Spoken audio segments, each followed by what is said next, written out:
করে আমদানি রপ্তানি করে আমরা নিজেদের জীবনযাপন করে থাকি।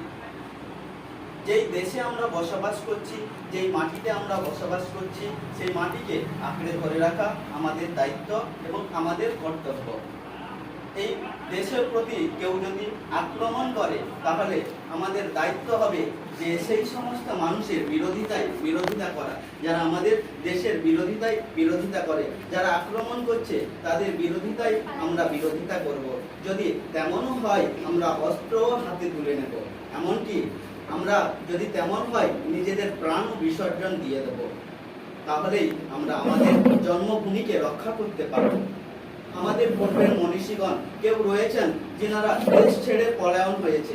নেতাজি সুভাষচন্দ্র বসু, তিনি আমাদের দেশ ছেড়ে ব্রিটিশদের অত্যাচারে অতিষ্ঠ হয়ে লুকিয়ে গিয়েছেন, যাতে ব্রিটিশরা না আর অত্যাচার করতে পারে।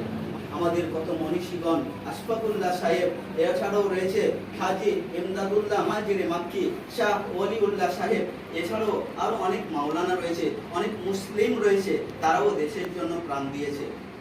কেউ রয়েছে তারা দেশের জন্য ফাঁসির দড়িকে গলার মধ্যে নিয়ে নিয়েছে, তবু দেশ ছাড়েনি। দেশপ্রেম তাদের মধ্যে ছিল, তিনারা দেশপ্রেম করে গেছেন। তিনাদের সেই কষ্টের ফলে, তিনাদের সেই নেক প্রচেষ্টার ফলে আমরা আজকের বিনা কষ্টে এই দেশকে পেয়েছি। সেই দেশকে রক্ষা করার দায়িত্ব আমাদেরও রয়েছে। আমরা ইতিহাসের পাতায় পড়েছি যে অনেকে মুসলিম রয়েছে, অনেকে অমুসলিম রয়েছে, সকলেই এই দেশকে স্বাধীন করার জন্য অনেক আন্দোলন, অনেক সংগ্রাম করে গেছে। কারোর নাম ইতিহাসের পাতায় রয়েছে, কারোর নাম ইতিহাসের পাতায় নেই।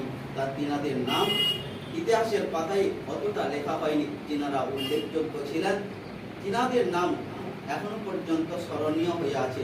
অনেক মনীষীগণ রয়েছে যিনাদের নাম এখনো পর্যন্ত উল্লেখ করা হয়নি। তেনাদের মধ্যে কয়েকজন হলেন আবুল কালাম আজাদের স্ত্রী, এছাড়াও রয়েছে নিশাতুন নিশা একজন মহিলা, এছাড়াও রয়েছে হুসনে আলম নামক একজন মহিলা।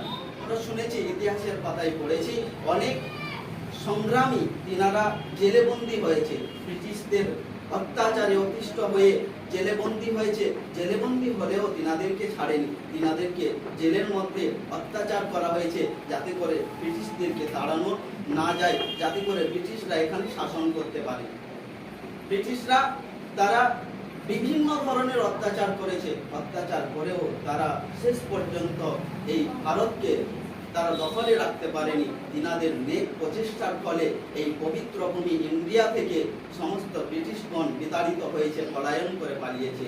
তাই সেই দেশ যে আমরা বিনা কষ্টে পেয়েছি, সেই দেশকে ধরে রাখার, সেই দেশকে আঁকড়ে মজবুত করে ধরে রাখার দায়িত্ব আমাদের। অনেকে অনেক কিছু বলবে, আমরা বিদেশি, আমাদেরকে তাড়িয়ে দেবে, কিন্তু তিনাদের মতো যদি আমরাও সংগ্রাম করে যাই তাহলে আমরাও আমাদের দেশকে রক্ষা করতে পারবো, আমাদের জন্মভূমিকে রক্ষা করতে পারবো, আমাদের মাতৃভূমিকে রক্ষা করতে পারবো, আমাদের দেশকে রক্ষা করতে পারবো। এই বলে আমি আমার সংক্ষিপ্ত বক্তব্য এখানে শেষ করছি। আলহামদুলিল্লাহ।